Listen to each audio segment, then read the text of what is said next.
All right. Hello and welcome to the Wedding Hey, Reporter podcast. I'm your host, Alyssa DeChico, and today we have a really special guest, a friend of mine for a long time, Jim Hagy. He is with a company called Chef's Market. He and his wife Cheryl own Chef's Market, and they have been named Nashville's #1 caterer by the Nashville scene for so many years. Chef's Market is a full service catering company for weddings and corporate events.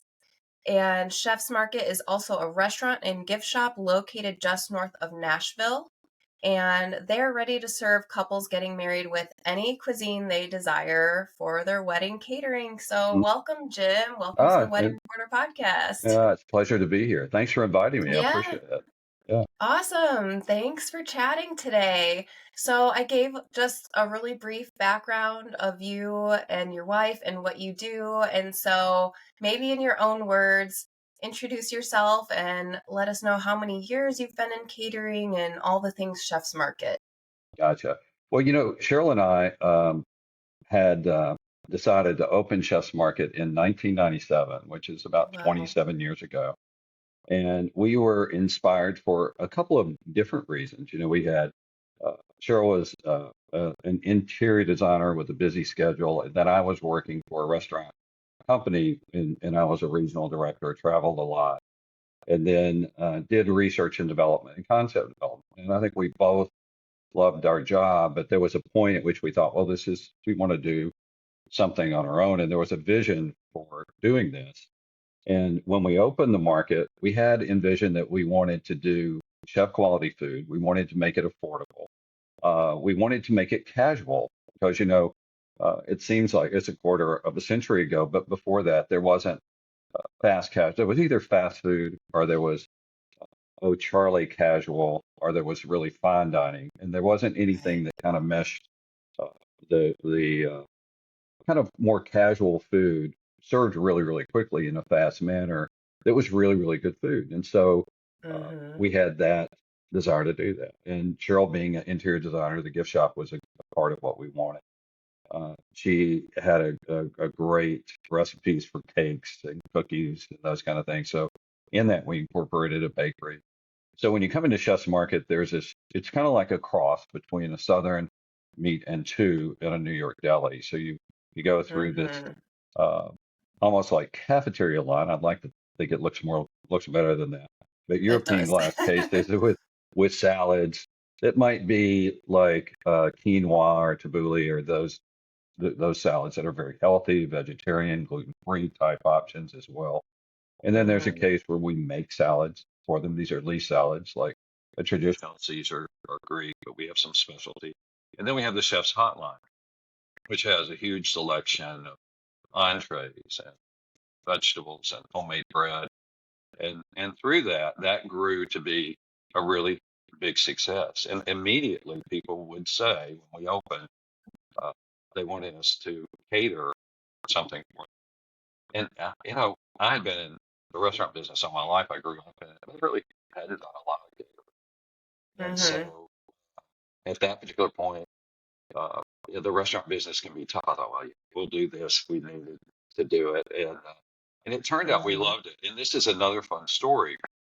Because Cheryl and I met when we were 19, and she was interior Wow. design major, and I was a hospitality major. And as we were getting ready to graduate, we both helped each other with our senior project. She had to design Oh. a restaurant, and I had to design a restaurant. And so we did two completely different ones, but we had this sort of pipe dream, sort of fun thing that what we would do is just go around and I would design the kitchen, help design the menu. She would do the aesthetic of that. And that was a That's cool. year-old pipe dream. But as we got to doing catering, we realized that we were kind of doing that. Doing an event, a catering event, is a lot like opening a restaurant. And Mhm. so we had a lot of fun with it because people would come to us and they would say, I have this sort of aesthetic in mind. This is the venue. Let's develop a menu. This is the venue. Let's develop a menu. And Mhm. then we would work together on making the it wasn't, we weren't just bringing the food. We were Mhm. working with them, or their planner on the aesthetic. And we loved it. We really liked it.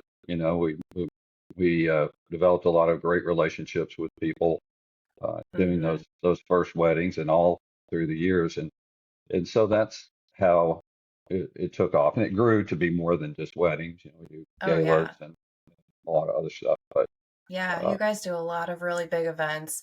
And I really like what you just said about how each wedding is kind of its own restaurant that you're opening because it has its own unique food. I never really thought of it like that, but it's so true because there is, like you said with Cheryl, like the whole design aspect of a wedding, the whole atmosphere that you're setting, it's different every time. And then the food is different every time. So it's like, mhm, when you're ordering your wedding catering, it is like creating your own restaurant during that dinner time, which is really cool. I love that you said that. I've never really like put two and two together like that. right. And so a part of that process is there is that fun sort of aesthetic and establishing the menu and all of that. And there's that creative element, but there's also that logistical real world process of how you make that happen.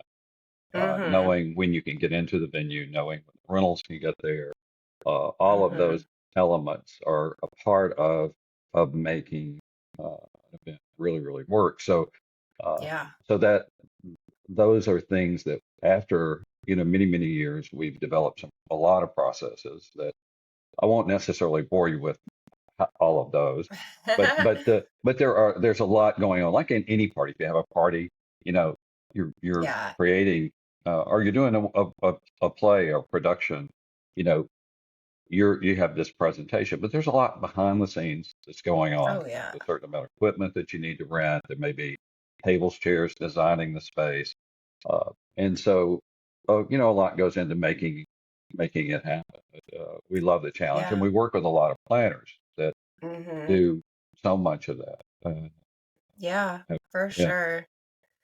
So let's talk about the couples. And so a couple gets engaged. When should they go ahead and start planning with a caterer or planning their tasting or planning their wedding food?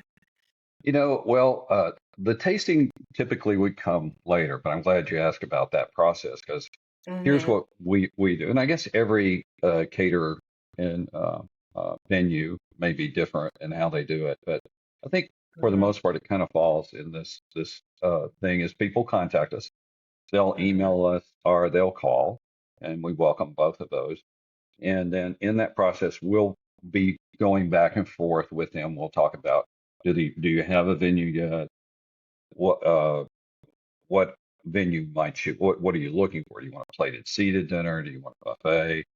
Do you want it to be fun stations? Do you want just pass orders? What is your vision for that?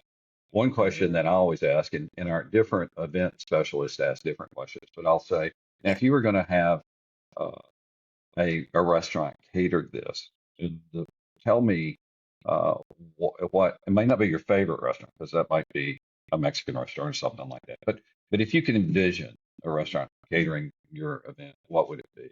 And that gives me a Mhm. lot of insight into the food that they might want and even the aesthetic that they want for that particular event. Yeah. And so we go That's through a that great process, question. and then what we'll often do is if they want to come in and do what we call a consult. Now, this is not a tasting, but because we Right. have a restaurant, they can come in and they can sit with one of our planners and taste the food, get an idea of the quality of food that we have. It may not be their whole menu because we haven't Yeah. discussed it enough to know. Right. And in that time, we'll ask a lot of questions. And then Mhm. from that, we will put together a real comprehensive proposal that would include all the elements that they're going to need to make it work. How Mhm. much staff are they having a bartender? Do they what rentals they need in if their planner is not handling that? Right. And then and so when they got this proposal from us, when they get it, it has pretty much everything that they're going to need. There's no Mhm. hopefully there would never be any surprises like, oh, we've got to add your staff or we've got to add this rental. We try to do that in advance.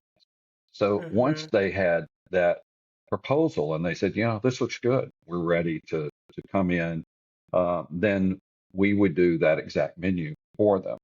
And I know that there's a lot of things like what questions should you ask when you come in Mhm. for a tasting. I Mhm. really think by the time we're doing the tasting, all those Mhm. questions have been answered. Are there That's any great. dietary restrictions? What all of that's done. So when they come in, Mhm. they're really we like to make it really special. And so Mhm. it's really more of a time for us to really get to know them, get to uh, connect with them. They'll have their person that is their salesperson planner Mhm. that'll lead that. And then every wedding, once it's booked, is assigned a logistics specialist, the person that Mhm. dots the I's and crosses the T's and That's makes great. all the lists. And so that person will come in to the tasting as well and introduce themselves. And so we really try to make it an experience that is one that's really memorable and a good time. And they're really Mhm. tasting and enjoying food. And they can say, I'd like it to be less spicy, or we Mhm. make all of those notes. It really is about tasting the food, but it is equally as much about getting to know them, beginning that process. And Yeah. there isn't a charge for the tasting if somebody's booked with us. Right. If they haven't booked, there is a charge. That's often a question as Mhm. it were. Yeah. There is a charge, but that charge once they're booked is just subtracted from the total Oh, that's of their great. booking. Yeah, that So, makes a lot of sense. And I uh-huh. love that you said that. I love how the concept that you guys have, I feel like, is very unique. Like, I remember when I was going on my catering tastings, which was like 13 years ago almost, it was like, here's our beef and here's our chicken, and here's a plate of each and you try it, and here's some sides and try it. And like, that's what your option was. Like, it wasn't very customizable back then, but Mhm. like now it makes sense where it's like that's what weddings are. That's been the biggest trend over the last 5 to 7 years, is like a customized branded wedding, and you want exactly what you want, whether it be beef or chicken or pasta, whatever type of cuisine. You have it and you can make it, and it makes total sense to have all those questions answered before you go ahead and make those meals for them, so then Mhm. they can taste exactly what they would be getting, instead of here's our 5 options, have a little bite of each and now make your menu from that. So I think that's a really Right. cool way that you guys do it. We like to, I would say that a lot of times, we're not typically our food's not fancy. You know, Yeah. it can be, it can be fancy. Typically, it's really more bespoke and about making sure that people are getting what they want. And the other thing Mhm. is that they're getting plenty of it, Yeah. so that you don't want anybody to walk away from a wedding uh, having not had enough. So those Yeah, are you don't some want to things we have to get fast pride food ourselves. after a wedding. There's one wedding I'm working with a planner. In this particular case, I'm I don't know the bride. It's a bride that I'm working with, Mhm. and they happen to live. Interestingly enough, you can see across the road. I don't know them, but in a farm, maybe uh, a, a quarter of a mile down. And this young Oh, lady wow. is of Asian descent, but she's moved to LA, and Okay. she loves California, but she loves her Tennessee roots. And so the Mhm. menu that we proposed for her, we did a plated version, and then she wants it more to be a party. So we've developed stations, and in those stations, there's that sort of a fusion of those influences. But then we paired each station, which is at a bar, with a California wine that she likes. So there's a That's so food, it's kind of like a cool. food and wine pairing, which speaks California and speaks to the Yeah. farm and the place that she has it. And so Wow. that's an example of what we can do to be able to create uh, something in a venue where they're looking to have their event. In this case, it's at their Mhm. beautiful farm. Yeah, I think that is such a cool experience. And like you said, people are looking for more of that experience within their food and bringing that to their wedding guests too, because let's face it, food is probably one of the most expensive things in your wedding planning that you're going to be spending money on. And so you want it to be good. And the food is like one of the main things that people talk about after a wedding, too. And like you said, you don't want to leave anyone hungry. You want it to be really good food that people talk about and have an experience with. And Well, so I guess well that said. can bring us to what are some of the popular cuisines that couples are asking you for? I know you said you did the stations with, Hmm. the California infusion and everything, which is so cool. But are there any like really fun examples of things like are people doing big displays or is it more past apps and that type of thing? It's interesting. I think people have so much information now, Mm-hmm. and they see Instagram has got so many great, wonderful ideas. And every year at the first of the year, I might even write an article of what I think the trends are and that kind of thing. And I was been trying to write an Mm-hmm. article. Uh, and one of the things I've noticed is that I don't necessarily see any like new trends that stand out, but I do see variations of trends that have been with us for a while. Mm-hmm. And Yeah. one of those trends would be, I think, for instance, after COVID or through COVID, people were like, I'm going to look at go back to hotels and more packages and just trying to work in that. And there's been some really in Nashville, some really cool new hotels. But I think Yeah, that for those sure. have lost a little bit. They've really realized, well, I can't.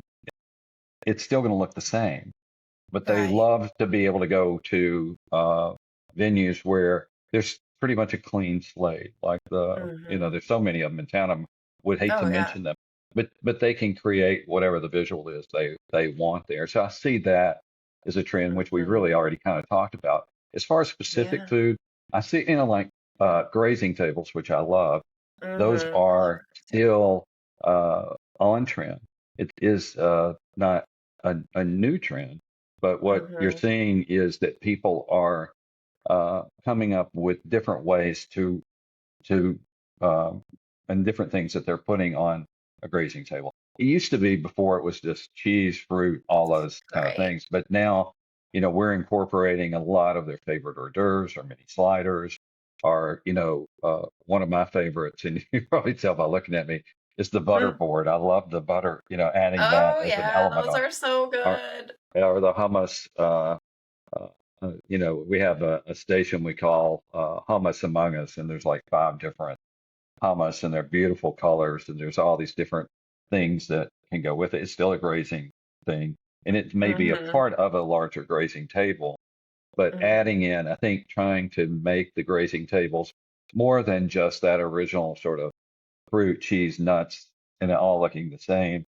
The personalization of those, I think, mhm, is really gotten to be one something that a, a trend that's been around for a few years, but coming back and more coming back because mhm. you wouldn't do a grazing table during COVID. That was not something you did. Right, So yeah. so it's It coming was more back. like everyone had their own individual box Right, of the right. grazing So, table, so yeah. we did a lot of that. Oh, Um, yeah. yeah, and one of the things I would say is still doing individual things. Like I've Mhm. done individual charcuterie boards at a plated seated dinner. Maybe that was That's between two cool. seats, and it can be really impressive. And one of those things that delights people when they sit down. Mhm. That's fun. Uh, the other thing I would say is, I want to talk about desserts a little bit. And this has Yeah, let's been talk being dessert. done for a while. Is doing a little bit smaller cake, and they can get Mhm, a smaller cake from somebody that will do an elaborate style, cake, or we do mhm, small, simpler wedding cakes. That is a cutting cake, but then mhm, we'll do a really interesting dessert display. It could be really lavish with a lot of things, or it could be mhm, more simpler, but with the groom's favorite banana pudding shot, or something that their their grandmother used to make. They can say, she'd make mhm. this. They could share that recipe. We'll do it. are, we're okay with them allowing them to. We think it's so special. A lot of places say, no way, you're not bringing in anything. You know, Aunt Mhm. Sue wants, no, we're not going to put it out. But, it's obviously really a special thing, and those people want to be included sometimes. So if they want to Mhm. bring their cookie Yeah. and have it a part of the dessert display, they can personalize it and make it Mhm. really good. So I love the uh, that dessert. I think it people love cake, Yeah, but definitely. and you got to have it. And there's some Mhm. fantastic cake makers in Nashville, Yeah. but they also like the the fun interactive thing that happens with. Have you tried this? Macaron. Have you done? There's so many Mhm. different ones. The other Yeah. thing I would say, and this is something I've seen, it's kind of a trend and something I've seen newer, is a lot of times one of the things we see is when there is a large cake, there's a lot of cake left over. It's just Yeah. people are partying. They're not necessarily in the cake mood, but Mhm. having a little personalized box that you've got a message, that you want to create and help us box that cake I and love our box of that. desserts and just have it there when people are leaving and offer them to take it with them.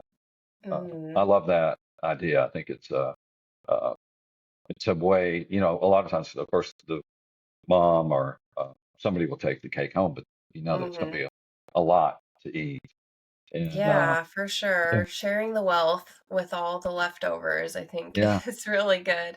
I right. think that's so cool. Like my mom said that when she was little, her parents would bring home wedding cake for them, like her and her brothers and sisters, like Oh yeah. anytime they would go to a wedding, and that was like one of her favorite memories. And so now anytime my parents go to a wedding, they bring cake home for my kids, and so they're always like, "We wanna, like, leave a little treat for them," and so Oh, I'm like, I hadn't "Oh, thought I about love it. I was that." thought, well, they would have it later, but that's right. For family that didn't go to the wedding, they get to sample of that. I think that's a Mhm. great thought on that too. So Yeah. there's and that would might mean the little desserts that we're providing. The Yeah, smaller that's whoopie cool. A pies, little those could be take-home put. box. Mhm. I Other think that's so cool. food ideas. I think we talked about the grazing tables, the desserts. I do think that through COVID, there was a period where it was pretty much all plated served meals. And Yes. so, and now we've seen that trend back a little bit. Mhm. Buffets, which were maybe at one point, maybe passe, food stations were preferable. Yeah. Those are coming back. And I think Yeah, they can be done beautifully I and think so there's too. plenty. And so we're seeing that come back. But I would say that plated served dinners are still strong, but Mhm. not as strong as they were during COVID.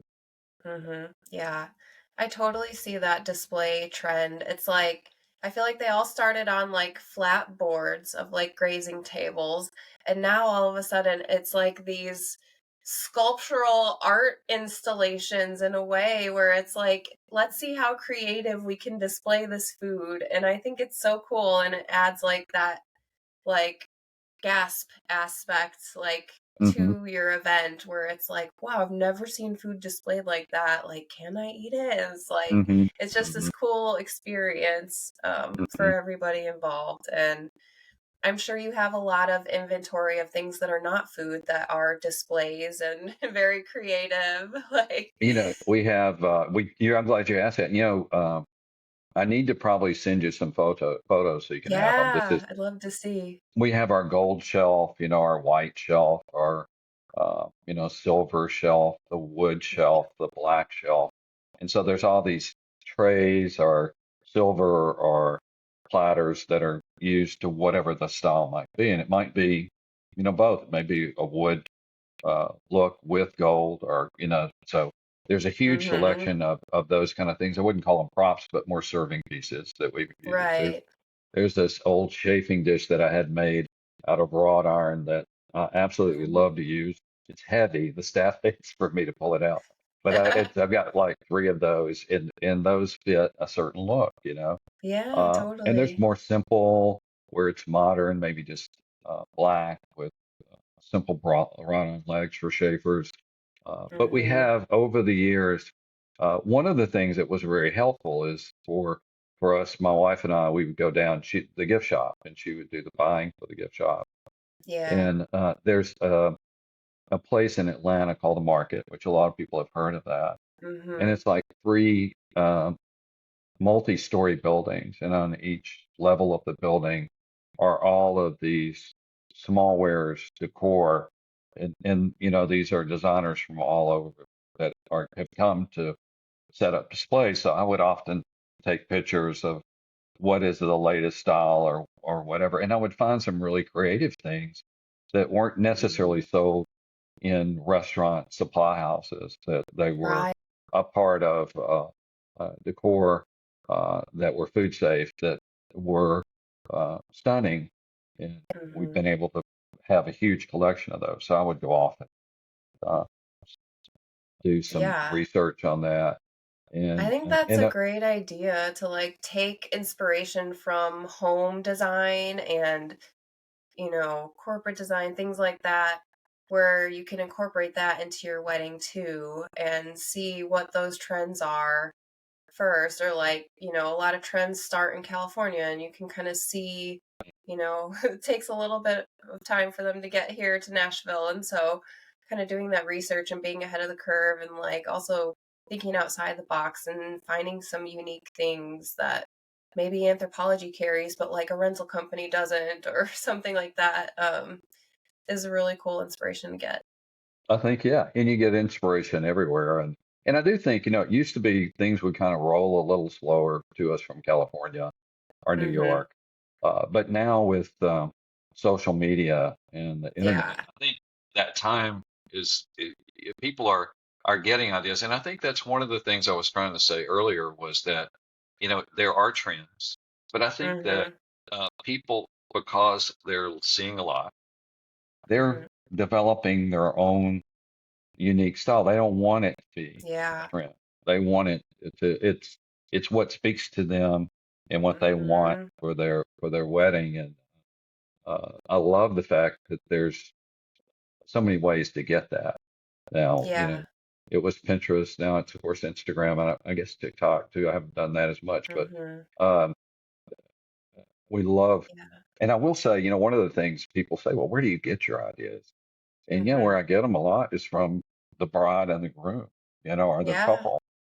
They come Mhm. to us and they say, "Hey, you know, we want."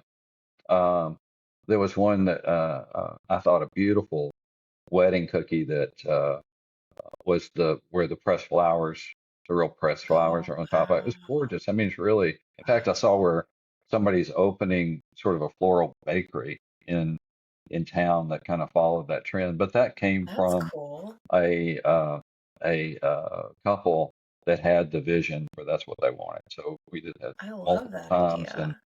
yeah. So what I'm saying is that a lot of our inspiration and that new ideas comes from our clients, Mhm. and we'll say, yeah, That's we'll do very that, cool. and then we're like, wow, that's really cool, you know. Yeah. Um, I love that. Kind of playing off of each other, of like combining your ideas to just make it one really grand, unique event. So, um, was there anything else we can kind of wrap up here that you wanted to share about Chef's Market or trends or anything in the catering world, things that like couples should know kind of going into their wedding it, catering? you know, I think one of the things is to say to a couple going in, I get it's really probably very intimidating. You know, that it's the Yeah. first time they've done that. First time they've Mhm. planned a party, and just know that, you know, on our end, our goal is to really make them feel comfortable. There's no Mhm. question that's not the right question to ask. Mhm. You know, all the questions help us through the process of getting to where it needs to be. One of the things that we didn't touch on, which I think is an important part of the wedding planning, is back to tastings. If I wanted to mention, people often say, "Well, who can come?" to tastings Yeah. or to consults. Consults would be where in the restaurant we're having them sample a little bit. Uh, Right. but I think that they could have whoever's a part of that. Of course, their wedding planner needs to comment, Hmm. absolutely. But there, anybody that's maybe financially helping with the process would be, welcome to come. And usually the mom and dad of one of Hmm. the one part of the couple. Um, the thing I would say too is that in the process of the thing I think that is one of the learning curves for people are beginning that is like thinking, well, in terms of like if I go to a restaurant, I know that I'm going to a nice restaurant. This is what it would cost because I do this. I'm having 100 guests, 100 times maybe the starter, the other. But the one thing I wanted to say was, and I think this is important to say, it's sometimes difficult, and caterers don't say it, but there is a cost that's additional to Hmm. just the plate, and you're buying the service Yes. and the servers and all of that. And remember, we're opening a restaurant wherever we're Yeah, going, so exactly. the model of a restaurant is, and I know because we have the restaurant, we may feed 700 people a day, but with that, I know that every day I'm going to serve probably 55 Jerusalem chicken. It'll be 700 Hmm. different people, but there's a Right. model of that. But when you're creating something as bespoke as a wedding and you're going somewhere, the costs are going to be more than just what the plate of the food. So Oh, yeah. I like them, and I think most couples know that. But it would be one of the things that we can help them understand what those costs are. It's very Hmm. affordable, uh, but I think that's one of the things that in that first planning process that they're not as used to seeing. And you can usually Hmm. count on uh, anywhere from 60 to $100 per person, and that's a number Hmm. I don't want necessarily you know uh, often throw out. But I watch my daughter and my son plan their weddings, and I know that's Hmm. one of those things that even growing up in this business they didn't quite understand. So Yeah, yeah, totally. That's so true. So very true. Well, thank you so much for sharing that's my everything pleasure. as far as Chef's Market and wedding catering goes. I feel like I learned a lot. So hopefully those who are Uh, listening can learn a lot too. And check out Chef's Market on Instagram and their website if you're getting married in the Nashville area. Schedule something, a consultation with Jim and his team, and they can take care of you. So thank you so much, Jim. Thank Have a good you. one. Appreciate it. You too. Thank you. Bye. Thanks for tuning in to the Wedding Reporter podcast. I hope you learned a little bit and had fun today. To find more resources and podcast episodes, visit NashvilleBrideGuide.com for more information. And as always, click the subscribe button and leave us a review. Until next time, I'm Alyssa DeChico, signing off.